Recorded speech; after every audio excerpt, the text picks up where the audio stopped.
Nous accueillons Raquel Garrido, bonjour. Bonjour. Vous êtes députée La France Insoumise de Seine-Saint-Denis. Face à vous, Pierre Cazeneuve, député Renaissance des Hauts-de-Seine. Bruno Jeudi est également avec nous ce matin pour cette journée spéciale retraite, évidemment, avec la mobilisation et nos images en direct pour vous montrer encore une fois.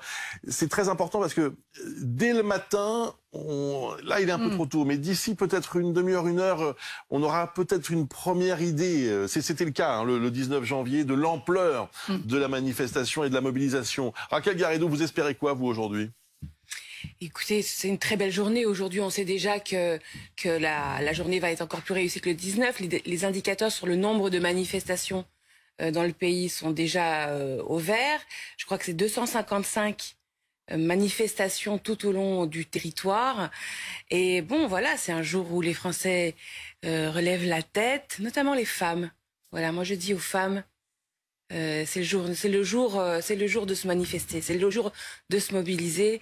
2 ans de vie, c'est 8 trimestres, c'est l'équivalent en fait d'un enfant. Hein. Quand vous savez, quand on a un enfant, on récupère 8 trimestres. C'est ça qui est en train de nous être enlevé. Donc les femmes parisiennes, notamment dans l'histoire de France, ont réussi à faire plier même les rois de France. Je pense qu'aujourd'hui, c'est le jour de se mobiliser. Est-ce que ce combat, justement, pour les femmes, vous allez le mener aussi à l'Assemblée nationale ? Oui, nous le faisons déjà. D'ailleurs, on a commencé vendredi à la Commission des Finances. Moi, j'ai siégé 10 heures vendredi en Commission des Finances. Hier, nous avons commencé en Commission des Affaires sociales. Évidemment, l'enjeu, en bout de course, ça sera dans l'hémicycle, de faire battre le fameux article 7. L'article 7, vous savez, qui est celui qui établit la retraite à 64 ans et qui allonge le nombre de trimestres qu'il faut cotiser pour avoir le droit à une retraite complète. Or, il y a 40% des femmes qui n'ont pas de retraite complète. On n'y arrive pas. 40% des femmes, déjà, on n'a pas de retraite complète. Donc, il faut absolument empêcher que cette loi entre en vigueur. Alors, évidemment, la voie la plus rapide, et c'est celle qui, j'espère, pourra être obtenue dès aujourd'hui avec la mobilisation, c'est le retrait. C'est le retrait. Ce serait démocratique que le président de la République écoute les Français qui sont unanimes. J'ai jamais vu un peuple aussi uni autour d'une cause, l'attachement à la retraite par répartition, le refus de la retraite à 64 ans. Quand un peuple est aussi uni, les gouvernants doivent refléter ce peuple uni, pas s'y opposer. Pierre Cazeneuve. Oui, ça me fait sourire d'entendre Mme Garrido défendre la retraite par répartition alors que tout ce qu'elle propose, c'est d'en sortir.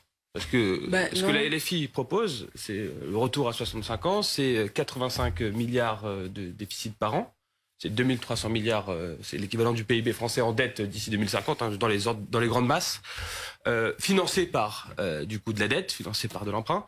Et ça, c'est plus le modèle par répartition. Le modèle par répartition, qui est un joyau qu'on a hérité du Conseil national de la résistance, c'est un concept très simple. Ce sont les actifs d'aujourd'hui qui payent pour les retraités d'hier. Et donc, c'est ça qu'on veut préserver aujourd'hui. Et quand vous passez de 3 actifs pour un retraité en 1970 à 1,7 actifs pour un retraité aujourd'hui, vous comprenez qu'il y a une nécessité de travailler un petit peu plus longtemps, justement pour préserver cette solidarité entre les générations, qui est encore une fois un joyau de notre modèle social, et c'est ça qu'aujourd'hui on veut préserver. Donc voilà, ça me fait doucement sourire. Monsieur Cazeneuve, sur ce point. Monsieur Cazeneuve, on n'est pas d'accord, ça vous le savez. Écoutez, les Français connaissent bien le système. Ils savent très bien faire la différence entre une cotisation et un impôt. Les Français comprennent que notre système de retraite, dans l'idéal, devrait être financé 100% par des cotisations. C'est le système auquel je suis attachée, auquel la NUPES est attachée. Ouais. Mais tout le monde a observé également que depuis plusieurs années, les gouvernements successifs créent des exonérations de cotisations. C'est-à-dire qu'ils fabriquent des trous dans le système de retraite. Ça, c'est votre politique. Oui, mais donc, vous les compensez par quoi? L'impôt. Donc, c'est vous qui allez chercher l'impôt pour les retraites. C'est pas moi. Et si vous n'allez pas chercher l'impôt, vous allez chercher de la dette. Donc, qui fait de l'impôt ou de la dette ici? C'est vous. Vous voyez, on est à front renversé. Oui, parce que moi, je pense que le système, c'est cotisation. Je suis pour la cotisation. Et je termine juste. Parce que vous avez des éléments de langage. Mais pour qu'il y ait davantage... Parce que vous n'avez pas d'éléments de langage? Non, moi, c'est simple. C'est très simple. Cotisation, c'est bien. Moins de cotisation, c'est mal. Pour qu'il y ait plus de cotisation, il faut augmenter les salaires. Et vous osez non, c'est pas à la dette. Au contraire, je pense que les voyez, vous êtes embêtés là. Vous êtes embêtés, vous voulez pas me laisser terminer. Vous voulez pas me laisser terminer. Tout le monde a compris. Laissez-moi terminer. Et voilà. Voilà, habituez-vous parce que là, on va devoir débattre pendant 2 semaines à l'Assemblée, il faut nous écouter. Priorité au direct, on va écouter Jean-Luc Mélenchon. Chef très particulier, car ce n'est pas souvent que l'on voit une telle mobilisation de masse à l'appel des syndicats se développer dans l'histoire d'un pays. C'est une situation tout à fait exceptionnelle. Il y aura un avant et un après cette date du 31 janvier. Et à partir de maintenant, nous entrons dans une nouvelle phase. J'en vois un des signes les plus, touchants à ce qu'il y a eu dans d'autres pays des manifestations et des rassemblements syndicaux devant les consulats de France pour manifester de la sympathie avec les gens qui sont ici en lutte. Parce que je crois que la France parle en quelque sorte au monde ouvrier du monde entier dans ces instants où elle défend le droit à la retraite qu'elle avait acquis et contre une réforme qui, au fond, est assez banale puisque les riches, les importants essayent de faire la même à peu près partout. Donc c'est un jour très important. Deuxièmement, il se crée dans cette lutte des formes nouvelles de combat. Et je suis particulièrement fier que beaucoup d'entre elles viennent d'ici des Bouches-du-Rhône et de la ville de Marseille et de ses organisations syndicales. Nous avons vu des syndicats permettre aux boulangers, permettre aux hospitaliers d'avoir accès à la ressource énergétique sans payer ou à d'autres tarifs. Ce sont des formes magnifiques de solidarité interprofessionnelle qui nous annoncent la puissance du mouvement qui est en train de s'amorcer. Nous l'avons vu dans le passé, de tels mouvements sont capables de fédérer toute la population et donc prendre une signification politique extrêmement importante.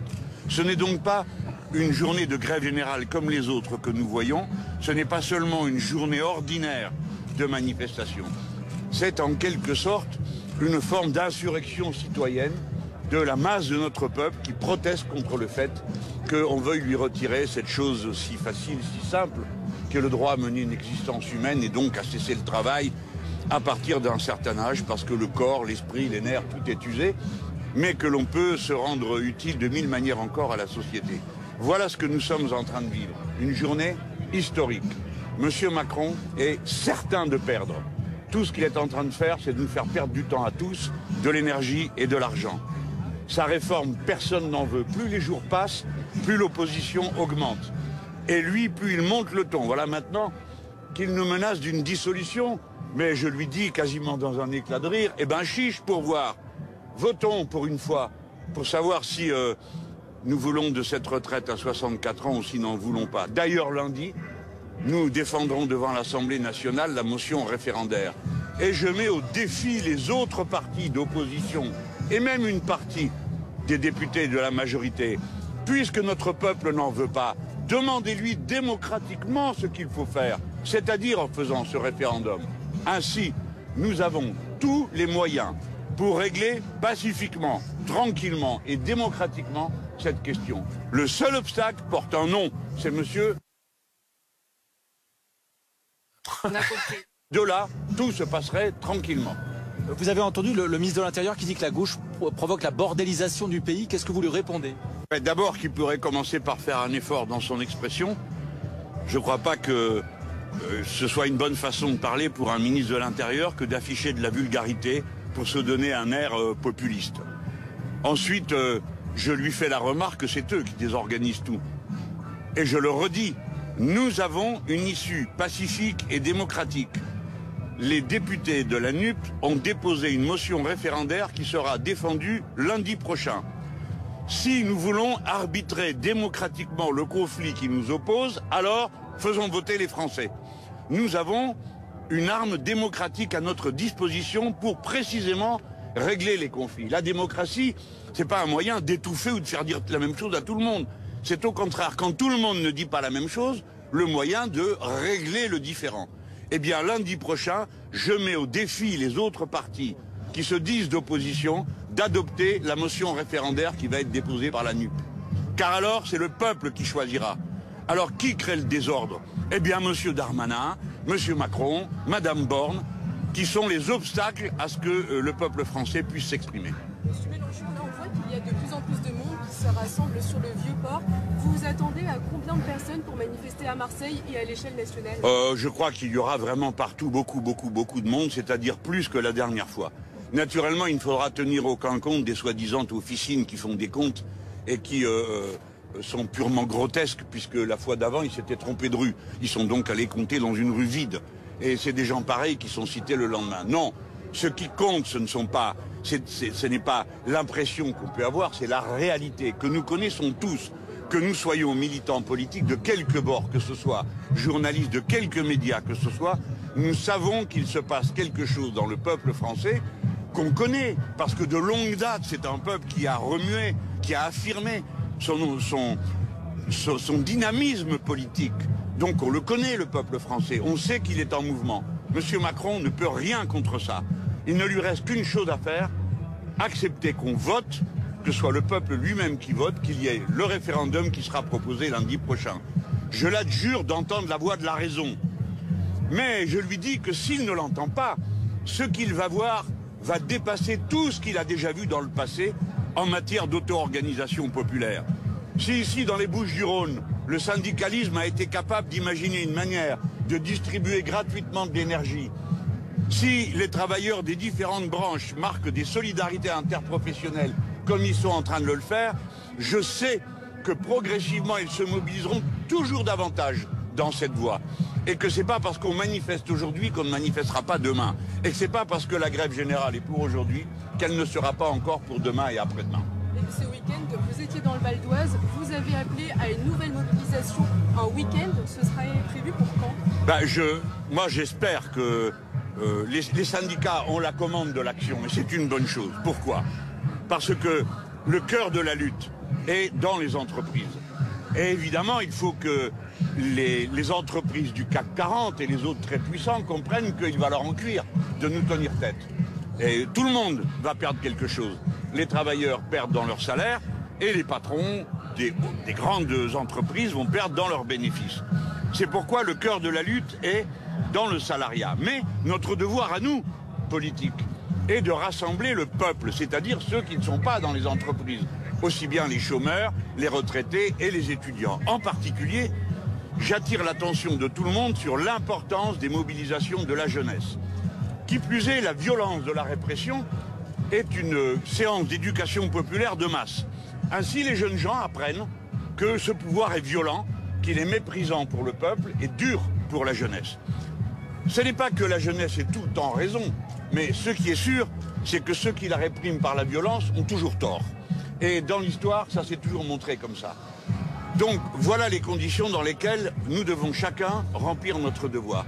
Si les syndicats appelaient à une manifestation un week-end, ce serait parfait. Évidemment, comme nous le faisons aujourd'hui, nous nous grouperions pour les appuyer de toutes nos forces. Comme nous l'avons fait le 21 janvier en appuyant de toutes nos forces la mobilisation des 10 organisations de jeunesse. Voilà quelle est notre logique. En tout cas, pour ce qui est des insoumis, nous sommes le peuple, au service du peuple, agissant pour le peuple. Nous n'avons aucun intérêt distinct de lui. C'est bon? Que répondez-vous peut-être à Emmanuel Macron qui a redit hier que cette réforme était indispensable? Mais M. Macron ment, parce que si elle était indispensable, les Français ne sont pas stupides, il serait possible de les en convaincre.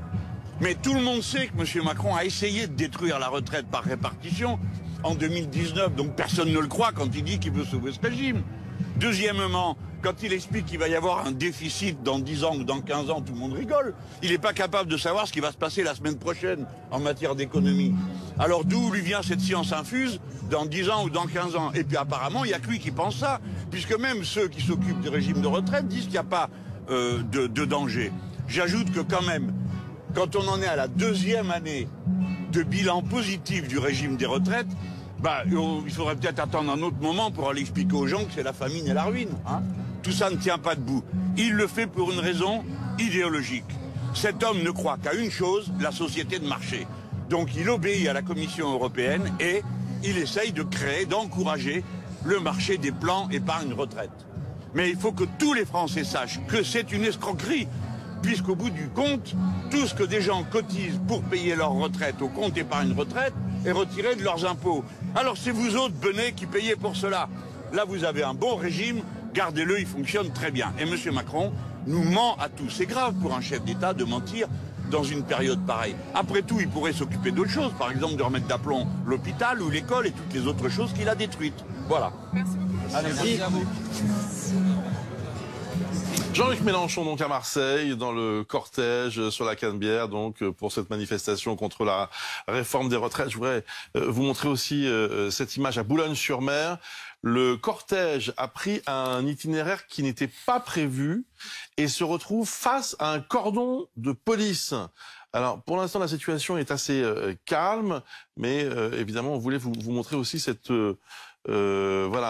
cette situation du côté de Boulogne-sur-Mer où plusieurs personnes sont rassemblées et où la manifestation pour l'instant est bloquée suite à un changement d'itinéraire. Et c'est ce que ne souhaitent pas d'ailleurs les organisations syndicales. Ils veulent absolument que les mouvements restent sous contrôle, que les manifestations ne dégénèrent pas parce que aujourd'hui ils ont l'opinion publique derrière eux et justement s'il y avait une désorganisation, s'il y avait des problèmes lors des manifestations, eh bien finalement cela pourrait aller contre les organisations syndicales. Avant de reprendre notre dialogue en plateau, j'aimerais qu'on aille aussi devant un lycée parisien, le lycée Voltaire en l'occurrence, Candice Mahout. Alors on a les premiers chiffres, Candice, de la mobilisation dans l'éducation nationale.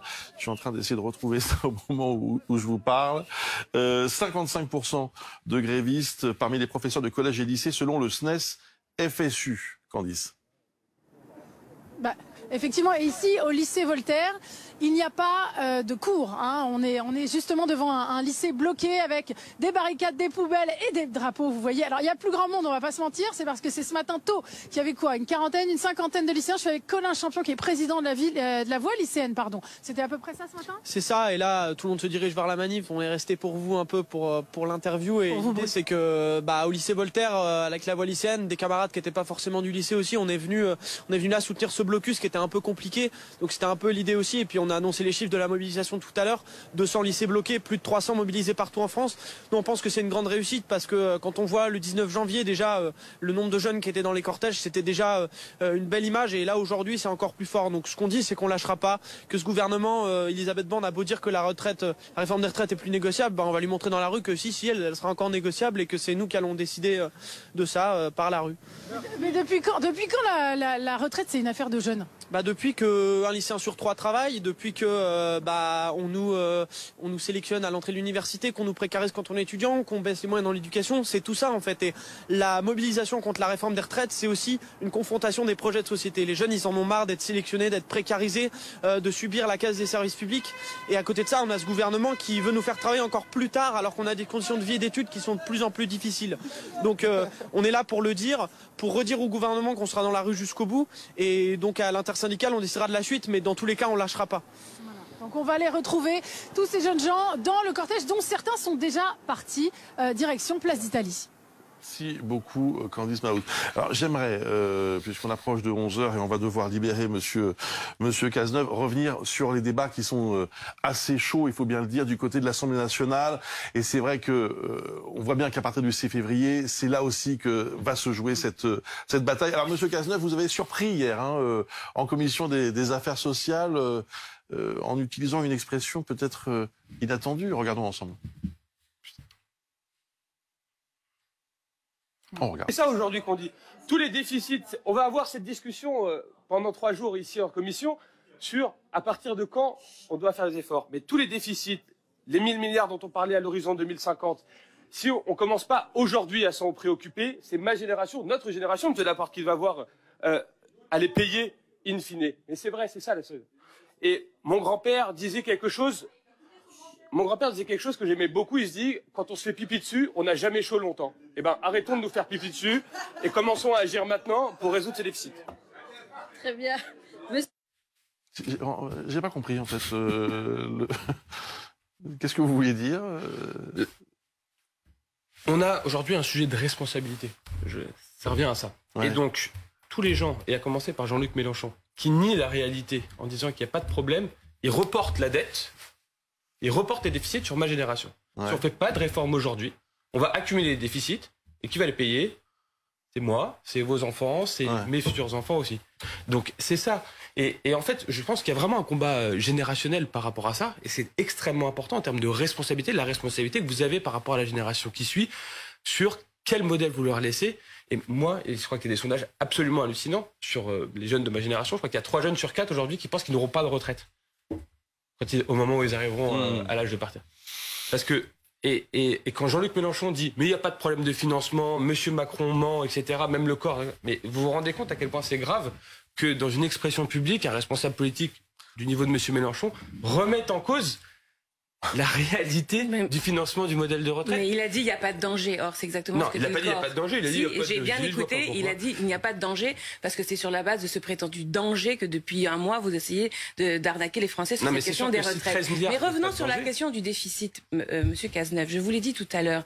Nous sommes pour un système financé par la cotisation. Pour qu'il y ait davantage d'entrées en termes de cotisation, il faut augmenter les salaires des femmes, cesser les exonérations de cotisation, indexer les salaires sur l'inflation. Là, vous générez de la cotisation. Ce sont des entrées. Tout le monde peut le comprendre, là. C'est quand même simple. Nous, les femmes, on arrive à faire nos courses tous les mois, on fait notre budget, on comprend un système équilibré des retraites. Eh ben, pour qu'on puisse payer des retraites, il faut entrer les cotisations. Mais qui attaque les cotisations depuis des années? C'est vous.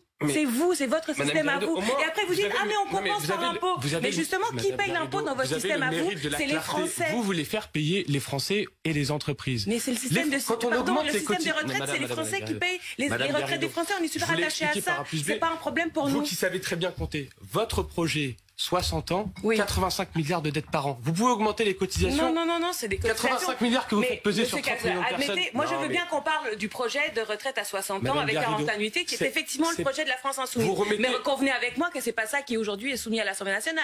Madame Garrido, alors selon ton phare, c'est votre système à vous de 64 ans. Vous remettez en cause. Est-ce qu'on peut en parler de votre projet à vous? Et à vrai dire, quand on dit qu'on peut en parler, moyennement, parce que vous utilisez l'article 47.1 de la Constitution, qui normalement n'est pas fait pour ça. Donc vous avez une espèce de télécommande magique pour couper le son à l'Assemblée nationale, ce qui est inconstitutionnel. Donc ce qui est grave, est-ce que c'est pas plutôt que vous ne faites pas le pari de la démocratie et de la libre discussion à l'Assemblée nationale? On va laisser le Conseil constitutionnel dire ce qui est débat. J'adore quand la LFI me donne des leçons de démocratie. Franchement, c'est un immense plaisir. Mais le 47.1, on en parle. À la fin de nos 50 jours, il y aura un vote. Ah? Il y aura un vote. Ah bon, ça ira pas en ordonnance, vous vous engagez?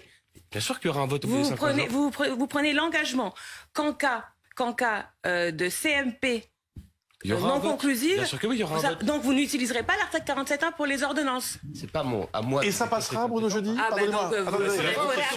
grande question, est-ce que ça peut passer? C'est la grande question, c'est le point de bascule important sur le plan politique pour Emmanuel Macron et Elisabeth Borne. C'est est-ce qu'ils ont vraiment cette majorité politique? Il y a un mois, on pensait qu'elle avait été verrouillée par la première ministre avec Éric Ciotti lorsqu'ils ont tous les deux, ils se sont mis d'accord à la fois sur les conditions qui amenaient les Républicains à soutenir ce texte. Aujourd'hui, c'est plus si sûr. On voit que Aurélien Pradier, qui était l'opposant Éric Ciotti, qui a toujours dit qu'il était contre ce projet, finalement, il n'est pas si isolé que ça. Et les LR sont peut-être un peu plus divisés qu'on ne le pensait. Il y en a au moins une quinzaine d'entre eux qui sont pas très chauds pour voter cette réforme. Il faudrait pas qu'il y en ait un peu plus parce que sinon la majorité ne serait plus si certaine. J'ajoute qu'il faudra aussi que la majorité présidentielle et ses 3 composantes fassent le plein de toutes les voix. Or aujourd'hui, alors moi j'y crois pas trop, je pense qu'à la fin ils s'abstiendront, probablement ils voteront pas contre parce que voter contre là, surtout sur un texte financier, c'est se mettre en dehors de la majorité. Mais pour l'instant il y a quand même des députés qui renaclent. Bon, il est 11h, les images en direct de ces manifestations qui ont d'ores et déjà commencé. Et Gaëtan Mélin, ce qu'on peut d'ores et déjà dire, c'est que en fait les deux blocs se font face en quelque sorte. La réponse des syndicats après les dernières déclarations d'Elisabeth Borne ce week-end ou encore d'Emmanuel Macron hier soir, la réponse est là. Tout à fait, un front syndical uni qui arrive à mobiliser autant que le 19, voire plus, ça on le saura ce soir. Une chose est certaine, c'est qu'une fois de plus, on constate qu'en région et dans les villes moyennes, eh bien, les organisations syndicales ont réussi à mobiliser aussi bien les salariés du privé que les salariés du public. Il y a un enjeu il y a 2 enjeux, je dirais, très importants pour les prochaines semaines, c'est garder cette unité syndicale. Et puis l'autre enjeu, eh bien, c'est d'éviter tout dérapage dans les manifestations pour ne pas retourner l'opinion publique contre eux, parce que, encore une fois, ces organisations syndicales, eh bien, ils ont cette force de pouvoir aujourd'hui compter sur une opinion publique favorable. Célia Jusfredi est à Rennes, Alexis Pluyet à Marseille, Jean-Wilfried Forquès à Toulouse et Benoît Ruiz à Nice. On va aller tout de suite à Nice d'ailleurs, retrouver Benoît pour cette mobilisation, la deuxième donc contre la réforme des retraites. On l'a compris, l'enjeu pour les syndicats est de faire au moins aussi bien qu'il y a une dizaine de jours. Et il est un peu tôt, j'imagine, pour vous, pour avoir des estimations? Exactement, Bruce, surtout que le parcours a changé, le point de départ a changé, donc c'est difficile de donner un chiffre, un ordre d'idée sur savoir la mobilisation, ce qu'elle sera. On fera un point peut-être tout à l'heure. En tout cas, en tête de cortège, on va vous montrer avec Olivier Gouix. Regardez, on est au tout début du cortège et en fait, ici, on a voulu mettre, entre guillemets, à l'honneur les salariés du privé. Ici, il n'y a que des salariés du privé, notamment des salariés de Thales. Thales, c'est l'un des fleurons de l'industrie française, hein, notamment dans tout ce qui est satellite. Voilà, c'est quand même une belle entreprise, mais aujourd'hui vous êtes en colère, Christophe, vous avez 57 ans, vous êtes non syndiqué, vous êtes salarié à Thales. Oui. Qu'est-ce qui nous vaut votre présence ici? Pourquoi vous êtes là? Complètement, c'est uniquement pour affirmer notre droit à la justice entre tous les salariés. Il n'y a pas de raison de changer les contrats par rapport à ce qui avait été décidé auparavant. Et aujourd'hui, finalement, même en ayant fait un parcours complet dans une entreprise privée, on est obligé de travailler 2 ans de plus que le contrat initial où on s'arrêtait à 62, 63 ans. Ce que je veux, moi, c'est qu'on ait tous cotisé le même nombre de trimestres ou d'années et sans inégalité, quoi. De travailler à 64 ans jusqu'à 64 ans, ça nous amène un besoin de travailler plus longtemps que ce qui était prévu, donc ça ne me plaît pas et c'est pour ça que je manifeste. Avec les collègues, les amis que vous avez dans cette entreprise, qu'est-ce que vous vous dites? Finalement, quelles sont les discussions autour de quoi vous parlez finalement à propos de cette retraite? C'est une question d'équité, de justice. On parle quelque part du maintien de nos droits et puis du besoin d'être tous traités de la même façon. Et aujourd'hui, clairement, cette réforme qui me paraît un peu inutile clive un petit peu les gens et ça me plaît pas. Merci Christophe. Donc voilà, les salariés de Thales sont mobilisés. Il y a aussi évidemment le public, les hôpitaux, la pénitentiaire, les transports. Tout le monde est mobilisé. Et effectivement, voilà, ici à Nice, on s'attend à une mobilisation importante, à savoir est-ce qu'elle sera aussi importante que le 19 janvier. La réponse dans quelques heures. Les Niçois dans la rue, donc vous le voyez. Merci beaucoup Benoît Ruiz. Juste avant d'aller à Toulouse, je vais vous parler de Boulogne-sur-Mer il y a quelques instants, puisqu'il y avait un blocage suite à un changement d'itinéraire. Un cordon de police s'était dressé face aux manifestants. Tout est rentré dans l'ordre et finalement le défilé reprend normalement et vous le voyez, il y a beaucoup de monde à Boulogne-sur-Mer. C'est une de ces villes moyennes que nous suivons aujourd'hui attentivement pour voir si effectivement la mobilisation est toujours aussi forte. Toulouse, Jean-Wilfried Forquès, il y avait beaucoup de monde à Toulouse le 19 janvier. Il y avait 50 000 personnes selon les syndicats, 40 000 selon la police. À vue de nez, Jean-Wilfried, est-ce que vous avez le sentiment que la mobilisation est forte à nouveau aujourd'hui ?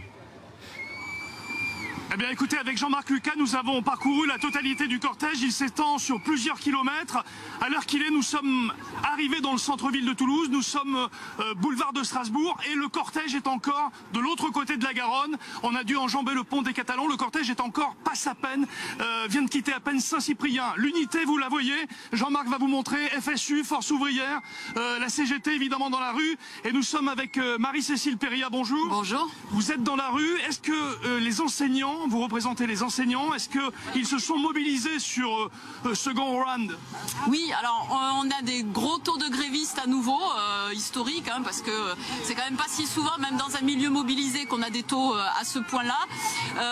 Pas que dans l'éducation, je tiens à le dire, parce que d'autres secteurs de la fonction publique sont très représentés également. Et en effet, des gens qui sont venus pour la première fois en manifestation, c'est exact. Alors avec un petit turnover, ceux qui ont eu du mal à faire 2 journées en janvier, c'est vrai, et qui reviendront peut-être en février, mais là, il faut y en passer, et des nouveaux manifestants, des nouvelles manifestantes. C'est vraiment un mouvement extrêmement large. La mobilisation ici à Toulouse-Bruce, on continue de découvrir ces banderoles, toujours le même slogan, tête de manifestation, retrait du projet de réforme des retraites. La CFDT mobilisée également sur ce rassemblement, et beaucoup de gens du privé, une nouvelle fois ici un fort contingent de chez Airbus, de chez Thales ou de chez Capgemini. Merci beaucoup Jean-Wilfried Forquès. Bon, encore une fois, c'est une impression, un sentiment, parce qu'on n'a pas de chiffres à vous donner pour l'instant, mais on voit bien, d'après les images de nos équipes, que la mobilisation est là. Est-ce qu'il y a 1000 de plus, 1000 de moins, j'en sais rien, mais à l'instant où on se parle, il semble, Amandine Atalaya, et merci de nous rejoindre, que les syndicats sont plutôt bien partis pour au moins faire aussi bien que le 19. Oui, à confirmer, évidemment, oui, avec tous toutes les précautions d'usage. Tous les syndicats étaient assez confiants depuis le début sur cette journée. Et beaucoup disaient à haute voix qu'ils pensaient dépasser les chiffres de la manifestation la dernière fois, 1,2 million selon la police, 2 millions selon les manifestants. Donc ça n'est pas étonnant de voir ce mouvement continuer et se reproduire, parce que tous ceux qui sont aujourd'hui dans la rue ont bien en tête le fait qu'il va falloir insister, que ce sera un combat long. Ils ont entendu la Première ministre, ils ont entendu Emmanuel Macron. Il y a absolument aucune ouverture à ce stade, aucune volonté du gouvernement de retirer le projet, et à peine une petite volonté, et encore, de négocier un peu avec la droite ou avec les réfractaires de la majorité pour faire de minces aménagements sur les femmes peut-être, ou les carrières longues. Donc ça n'est que le début d'une mobilisation qui devra certainement s'intensifier. Après, il y a une petite divergence entre syndicats sur ceux qui veulent aller à des blocages durs, comme la CGT, et puis ceux qui, comme la CFDT, pensent qu'il faut continuer d'abord à multiplier des journées de mobilisation comme ça. Et puis c'est intéressant de voir aussi que la mobilisation continue à être très forte dans ces villes moyennes, avec quelque chose qui est intéressant quand on regarde la carte la dernière fois d'ailleurs, c'est que ces villes se sont davantage mobilisées globalement à l'ouest du pays qu'à l'est, et notamment dans les bastions du Rassemblement national, où il y a eu moins de manifestations et de gens dans la rue que dans des bastions de l'ouest. Ce qui veut dire aussi que par rapport à votre électorat, notamment de la France Insoumise, qui évidemment croit plus aux mobilisations et croit plus au combat de la CGT, les électeurs du Rassemblement national sont moins descendus dans la rue et sont moins convaincus que c'est par ce biais-là qu'ils obtiendront quelque chose. Alors, un premier chiffre. Bon, anecdotique, hein, compte tenu de l'ampleur de la mobilisation, mais quand même c'est intéressant. Boulogne-sur-Mer, qu'on suit depuis 9h ce matin, 6000 manifestants annoncés par les syndicats, 6 000 selon la police, 8500 selon les syndicats, c'est plus que ce qui avait été annoncé par ces deux sources le 19 janvier. C'était 5200 pour la police, donc là ça serait 6000, et c'était 7000 pour les syndicats, ça serait 8005. Alors ça peut paraître comme ça, on parle de quelques centaines de personnes de plus, mais à l'échelle d'une ville comme Boulogne-sur-Mer, 40 000 habitants, sachant que dans le même département, vous avez Arras, où il y a aussi une forte mobilisation en ce moment. Ce sont des tout premiers signaux que l'on reçoit. Et encore une fois, les images, encore une fois, témoignent d'une mobilisation qui semble à nouveau d'ampleur. Bruno Millienne nous a rejoint. Vous êtes député MoDem des Yvelines, porte-parole du MoDem. Bonjour. Et Raquel Garrido de la France Insoumise, députée de Seine-Saint-Denis, est également avec nous, ainsi que Laurent Neumann. Bruno Millienne, quel regard vous portez sur cette mobilisation aujourd'hui? La mobilisation, on s'attendait à ce qu'elle soit importante. Ça, c'est pas le souci. On voit que s'affrontent deux projets différents, complètement antagonistes sur les retraites. Ça, je pense que Raquel Garrido me coupera pas la parole là-dessus. Elle est d'accord avec moi. Il y a d'un côté une réalité des chiffres, qui est d'ailleurs dans le rapport du corps, mais que personne n'a soulevé et que je trouve assez étonnant, page 11 du rapport du corps. C'est pas tant le problème des déficits des dépenses. On parle de 12 à 17 milliards, etc. Notre problème, c'est comment on pérennise les recettes de ce système par répartition, avec quand même structurellement 30 milliards par an qui sont dus à la courbe démographique qui baisse, hein, on le sait, dans la fonction publique, et c'est pas mettre la fonction publique en avant, mais on est à 0,9 actifs pour 1 inactif, 1,7 oui, je crois, chez les salariés du privé. Donc on voit que le régime de la fonction publique et des fonctions territoriales est déficitaire, et les régimes spéciaux, ces deux-là, donc ça c'est hors tous les cadeaux qu'on a fait primes désocialisées, etc., que l'État assume, et ça c'est son rôle, hein, il l'a demandé, il l'assume, ou les trimestres cotisés des femmes et même sous-cotisés depuis 2010, mais cotisés quand même un petit peu. Tout ça, l'État l'a voulu pour plus de social dans la société. Ça, l'État doit l'assumer. Mais ces 30 milliards-là, aujourd'hui, on ne sait pas comment on peut les récupérer. Donc il n'y avait pas 36 solutions, à notre sens. Nous n'avons pas le même avis. À notre sens, il n'y a pas 36 solutions, vous les connaissez. C'est les fameuses trois solutions qui existent. Soit on augmente les cotisations et les impôts, soit on baisse les pensions, soit on retarde l'âge de départ légal à la retraite. Voilà. De l'autre côté, si je peux terminer juste, de l'autre côté, vous avez un proposé par le NUPES, 60 ans, 40 annuités, on est d'accord. On va chercher l'argent dans le patrimoine des milliardaires, puisque ce sont des... Comment il appelait ça, Jean-Luc Mélenchon, il n'y a pas longtemps? C'est pas des punaises, mais enfin c'est des trucs... Parasites? Des parasites, oui. Les milliardaires sont des parasites, qui, je vous le rappelle, quand même, depuis 2017, ont juste embauché 1 500 000 personnes. Enfin, ça, je le mets entre parenthèses. Là, vous mélangez beaucoup de choses. Là. Non, mais le travail et retraite... Restons sur les retraites. Et ça, c'est financé donc par le patrimoine des milliardaires. Une fois que vous avez piqué le patrimoine des milliardaires, dans 7 ans, on recommence, on est à nouveau en déficit. Allez, Raphaël Garrido vous répond, alors qu'on a toujours nos images en direct de toutes les manifestations de la matinée. C'est touchant de voir des députés de la République défendre les milliardaires, surtout une journée comme celle-ci où justement les travailleurs, parce que ce sont eux qui créent la richesse et ce sont eux qui sont indispensables, font que le pays ne peut pas tourner parce qu'ils ne sont pas à leur poste de travail. Vous voyez, ce sont les jours comme ceux-ci que vous devez avoir dans votre cœur un petit peu de gratitude vis-à-vis des gens qui travaillent vraiment et qui ne s'enrichissent pas sur le dos des autres. Comme vous. Et il y a des gens qui sont là pour prendre les milliardaires et les gens qui s'enrichissent avec des dividendes s'enrichissent sur le travail des autres et notamment les gens qui sont dans la rue aujourd'hui, mais pas seulement. Tous les Français sont unanimes. Et vous avez beau essayer de planter un décor qui serait une opposition entre finalement la France insoumise et vous. Non, je dis qu'il y a deux visions. Mais il y a deux visions, mais il y a deux blocs en fait. Il y a un bloc dans lequel il y a un peuple tout entier, et dans l'autre bloc, il y a un homme, le président de la République, qui s'entête parce qu'il le peut, parce que nous sommes dans un système de monarchie présidentielle où il y a cet abus de passage en force, cette habitude de passage en force. Alors, est-ce qu'on ne peut pas parler de démocratie un jour comme celui-ci? Démocratie d'abord avec les corps intermédiaires. Ça ne vous choque pas quand même? Ça ne vous choque pas que 100% des syndicats soient contre et que ça ne... Voilà, ça indiffère le gouvernement. Le gouvernement est indifférent au fait que 100% des syndicats soient contre la retraite à 64 ans. 93% des actifs dans votre circonscription comme dans celle de tous les autres députés, c'est 93% des actifs qui sont contre la retraite à 64 ans. Personne n'est indifférent à ça. Alors, pourquoi vous ne retirez pas la loi? Parce que je pense qu'on n'a pas d'autre solution aujourd'hui. Ça bloque sur l'âge de 64 ans. On a toujours le choix de la démocratie, Bruno Millienne. Non. Ne me parlez pas de démocratie, Madame Garrido. Vous faites partie d'un parti politique qui n'applique pas la démocratie en son sein. Mais donc écoutez, ne me parlez pas de démocratie. Moi alors que je suis précisément la personne qui poursuit de plus de démocratie dans mon mouvement. Donc vous êtes mal tombé. Vous en demandez, mais c'est pas comme ça que ça se passe. Accordez-moi le point de la cohérence. Je suis pour la démocratie dans le pays tout entier.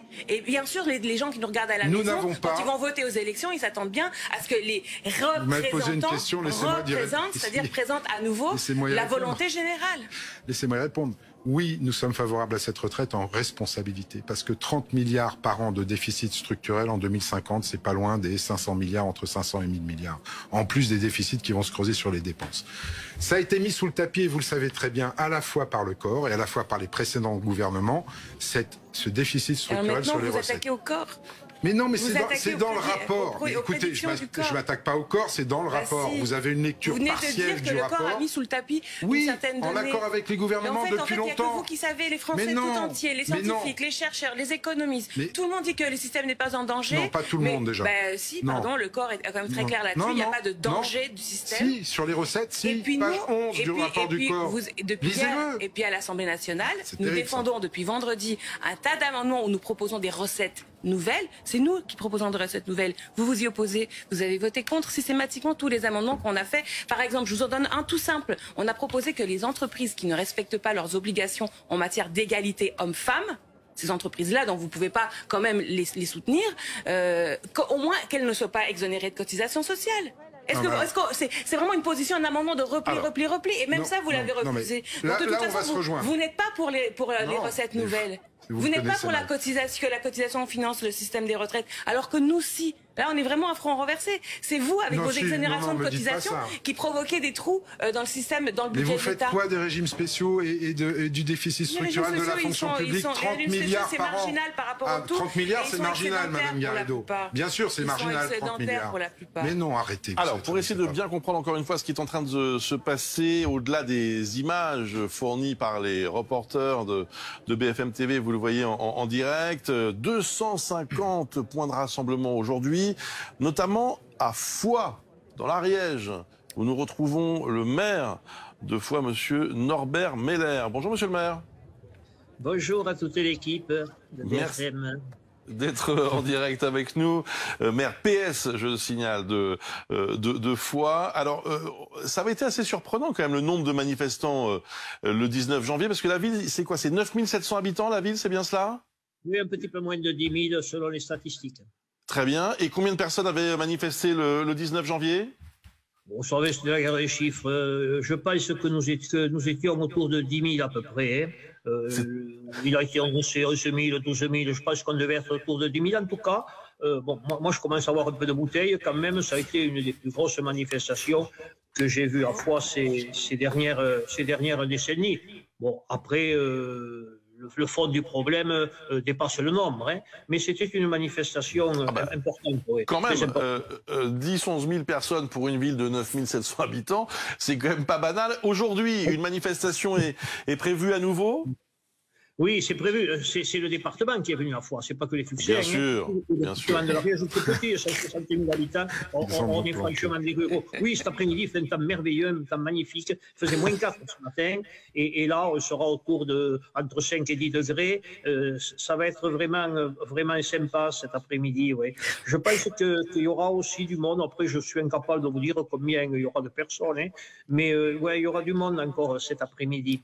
Comment expliquez-vous cette forte mobilisation dans votre département? C'est difficile, il faut être humble quand on explique les choses. On n'est jamais sûr de rien. Moi, je peux vous dire ce que j'en pense et je n'ai pas la certitude d'avoir raison sur cette affaire-là. Vous avez le dossier des retraites là-dessus et en particulier l'allongement. Alors, l'allongement, c'est devenu un point de cristallisation, d'autant que, bon, moi, je vous le dis gentiment, hein, mais l'annonce de la Première ministre avant d'aller à l'Assemblée nationale en disant on discute, mais ça, on n'en discute pas, ça avait du mal à passer dans un contexte qui est quand même un petit peu tendu. Et puis, en milieu rural, je ne sais pas si vous ressentez la même chose à Paris, parce qu'on n'est pas obligé de passer le permis de conduire à Paris, mais on est quand même dans un contexte avec le prix des carburants. On est obligé, nous, d'avoir une voiture pour se déplacer dans le milieu rural. Et avec l'augmentation irraisonnable du prix des carburants, ça a franchement plombé un certain nombre de nos concitoyens sur l'affaire des mobilités. Puis il y a le panier, quand vous allez au supermarché, on dit qu'il y a 6-7% d'inflation. Moi, j'y vais dans les supermarchés parce que c'est là que je rencontre mes concitoyens la plupart du temps. Franchement, c'est très largement au-dessus l'augmentation des prix. Donc il y a un contexte économique général qui fait qu'on a un certain nombre de familles qui basculent aujourd'hui dans une forme de précarité. En tout cas, c'est en augmentation. Et ce que je voulais vous dire surtout, mais c'est peut-être là le plus important, il y a ce sentiment d'abandon. Il y a ce sentiment d'oubli. Il y a ce sentiment selon lequel nos concitoyens ont l'impression que les décisions se prennent à quelques-uns à l'échelle nationale et que dans nos territoires, on est complètement déconnecté de ces décisions. Et ça nourrit une forme de colère sourde. C'est même pas de la colère, c'est de la frustration. On a l'impression que les décisions sont prises par des personnes hors sol. Et ça, c'est terrible. Parce que quand on est maire ou conseiller municipal, on est au contact permanent de nos concitoyens et on leur explique la force de la démocratie.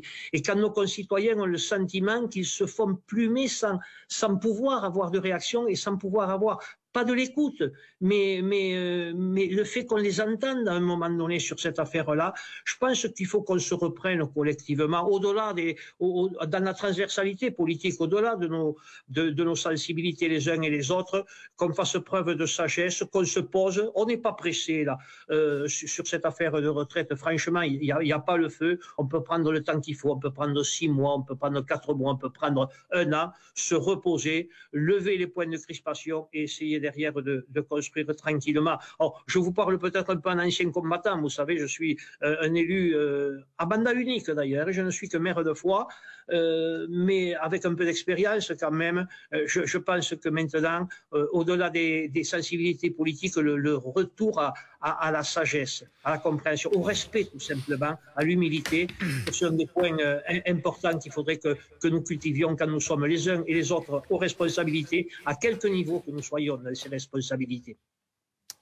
Merci beaucoup, monsieur le maire. Vous savez, la sagesse, l'humilité ne sont pas forcément les qualités qu'on entend le plus sur les plateaux de télévision, et je m'inclus dans cette critique. Donc merci infiniment pour votre analyse qui est, contrairement à ce que vous disiez avec beaucoup de précautions, qui me paraît au contraire très très juste et très fine de l'état du pays, et en tout cas du ressenti du pays. Laurent Neumann. Il a dit quelque chose de très important, ce maire. Il a dit: il n'est pas impossible que les déclarations d'Elisabeth Borne disant ça n'est pas négociable, et on peut y ajouter les déclarations de Bruno Le Maire ou de Gérald Darmanin, essayant de cliver au fond autour de cette réforme des retraites, il n'est pas impossible que ça ait pour effet de grossir les manifestations, de rendre encore plus désireux les gens d'aller manifester leur mécontentement, leur rejet du projet. Mais comme en même temps le gouvernement considère que cette bataille de l'opinion elle est perdue, et qu'au fond ce soir, ils le disent pas comme ça, ils sont plus raisonnables, mais au fond ce qui transparaît, c'est que du côté du gouvernement on se dit bon, de toute façon qu'il y ait 1 million de personnes aujourd'hui dans la rue, 1,5 million, 2 millions, de toute façon pour nous cette bataille-là elle est perdue déjà depuis plusieurs jours, plusieurs semaines. Donc maintenant la vraie bagarre elle se passe sur le plan démocratique à l'Assemblée. Et là, on voit bien qu'il y a deux légitimités démocratiques qui s'affrontent, clairement. Et Raquel Garrido ne me démentira pas. Depuis le début du mandat, les partis de gauche, les partis d'opposition disent que le centre de gravité du pouvoir a changé. Il n'est plus à l'Élysée ou à Matignon, il est au Parlement. Et là, si une loi au Parlement est votée contre l'avis de la rue, contre l'avis d'une majorité de Français, j'imagine que les partis d'opposition vont dire « bah non, le centre de gravité n'est plus au Parlement, il est dans la rue, il est dans l'opinion ». Donc il y a bien deux formes de démocratie qui s'affrontent, deux formes de légitimité. C'est un vrai sujet pour tout le monde, hein, même pour nous qui regardons et qui commentons tout ça. Alors, premièrement, sur la question démocratique, de toute façon, il y a un principe qui nous unit tous. C'est pas moi qui le dis, c'est Bruno Le Maire. En démocratie, la minorité ne peut pas imposer sa loi à la majorité. Donc ça vaut par rapport au président de la République qui ne devrait pas imposer sa loi à la majorité des Français. Et à l'Assemblée nationale, c'est pas vrai qu'il n'y a plus de pouvoir à l'Élysée quand même, mais c'est vrai qu'il y a une concurrence maintenant, un protagonisme plus important à l'Assemblée nationale. Et en effet, s'il y a un risque démocratique aujourd'hui à l'Assemblée, c'est qu'on ne puisse même pas procéder au vote. Je rappelle que c'est pas certain qu'on puisse même examiner l'article 7, qui est celui qui pousse la retraite à 64 ans, parce qu'effectivement, il y a des possibilités de tripatouillage. D'abord, le véhicule législatif, comme on dit, c'est-à-dire la loi de type budgétaire, vient avec l'article 47.1 de la Constitution, qui est un article qui, en principe, doit être vraiment limité aux lois qui ont une incidence financière dans l'exercice de l'année. C'est-à-dire, si vous avez... C'est un texte budgétaire, madame Garrido. Pardon, mais il n'y a pas... Pardon d'être très technique par rapport à ça. Je termine là-dessus. Oui. Il n'y a pas dans cette loi d'enjeu de continuité financière de l'État. D'accord ? Il n'y a pas de risque d'un shutdown. Donc, normalement, cette grande loi qui, comme dit Bruno Minienne, envisage des économies de plusieurs milliards dans les décennies qui nous succèdent, devrait pas être traitée dans une année, dans une loi rectificative financière de l'année. C'est inconstitutionnel. Mais là où je me dis que vous êtes un peu à côté sur le propos et le combat, c'est que c'est pas du tout ce qui semble intéresser les gens. La technicité du débat à l'Assemblée, la façon dont ça se passe entre groupes parlementaires, la bataille, l'obstruction ou pas, on voit bien que les gens sont, si on écoute le maire de Foix, complètement dans d'autres préoccupations. Mais c'est ça qui était intéressant. Le plus passionnant. Je vois pas du tout d'incompatibilité. Une majorité relative à l'Assemblée nationale, on pensait que peut-être les Français se sentiraient un peu mieux représentés. C'est pas du tout le cas, car ils le sont. C'est non, mais pas là, ce qu'on entend dans ce propos. Vous allez quand même pas faire passer les propos du maire de Foix comme une critique de la représentation à l'Assemblée nationale. Je dis simplement que il s'adresse clairement au président de la République. Je dis simplement que lui dit que ses administrés, les gens se sentent aujourd'hui peut écouter et peut représenter. C'est bien donc une question démocratique, on est d'accord.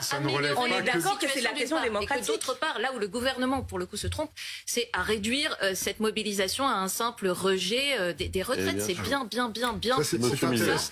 Et le fait qu'on n'écoute pas les Français sur ces problèmes qui quand même s'accumulent devient problématique. Alors, je sais bien qu'on est focus sur la réforme des retraites, mais ce qu'a dit le maire de Foix est très intéressant parce que ce n'est pas que ce problème-là. Ce problème-là est quelque chose qui cristallise effectivement les gens dans la rue. On le voit, la démonstration est faite.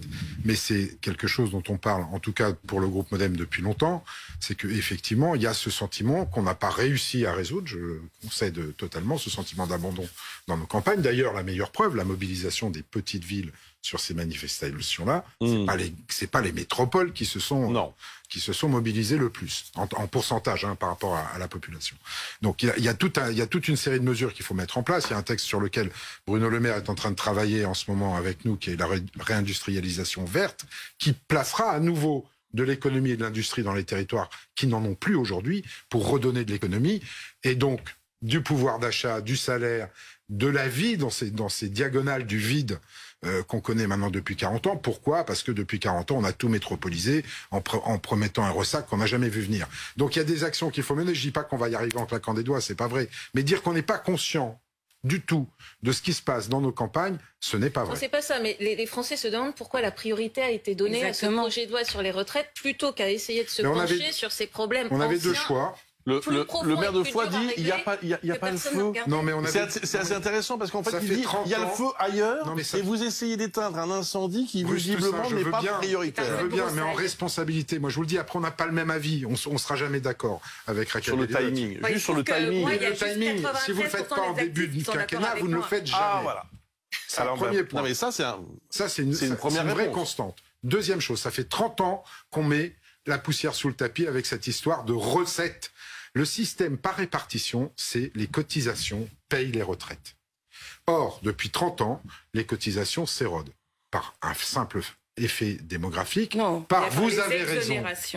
Parce que vous avez raison aussi des exonérations voulues par les différents gouvernements que l'État assume, et je ne le compte pas dans le déficit sur les recettes. Je vous l'ai signalé, je ne le compte pas dans le déficit des recettes, le corps non plus. Je ne compte que ce qui est inhérent uniquement au régime de retraite, à savoir le déficit structurel des retraites de la fonction publique et le déficit structurel des régimes spéciaux. Bon, voilà, d'un certain nombre, pas tous, pour être précis, d'accord? Ça fait 30 milliards. Ça fait 30 ans qu'on met la poussière sous le tapis en disant oui, ils sont là, il n'y a pas de problème, on le sait, on fait avec. Mais au bout d'un moment, on ne va pas pouvoir faire avec parce que c'est de la dette. Voilà, notre responsabilité. Merci. En tout cas, moi, je ne me sens pas la lâcheté de mettre encore une fois la poussière sous le tapis. Mais ce qui est un peu lâche, c'est pas de ne pas écouter les Français, pardon Bruno Millienne. Mais si je les écoute. Le courage aujourd'hui d'un député la différence entre vous et moi, proche de Macron, c'est d'écouter vos électeurs, d'écouter les Français. Madame Garrido, la différence entre vous et moi, c'est pas le sujet.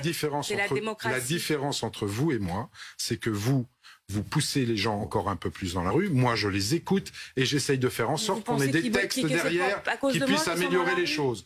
Il faudra faire derrière, et vous le savez très bien, un grand texte sur le travail parce que notre rapport au travail a changé pour corriger des inégalités qui existent et qui influent sur les retraites, et vous le savez. Voilà, c'est tout. Et pourtant, on en est à parler de la retraite à 64 ans, ce qui était ni urgent ni nécessaire. Aujourd'hui, on part à 63,8 ans en moyenne.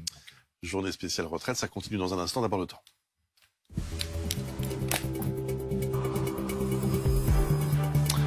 Pas de météo, en effet. Nous enchaînons parce que, évidemment, priorité au direct. Et oui, mais j'ai pas écouté ce qu'on m'a dit. Donc, voilà ce qui arrive. J'étais absorbé par ce que vous disiez. Oui, c'est passionnant. Voilà.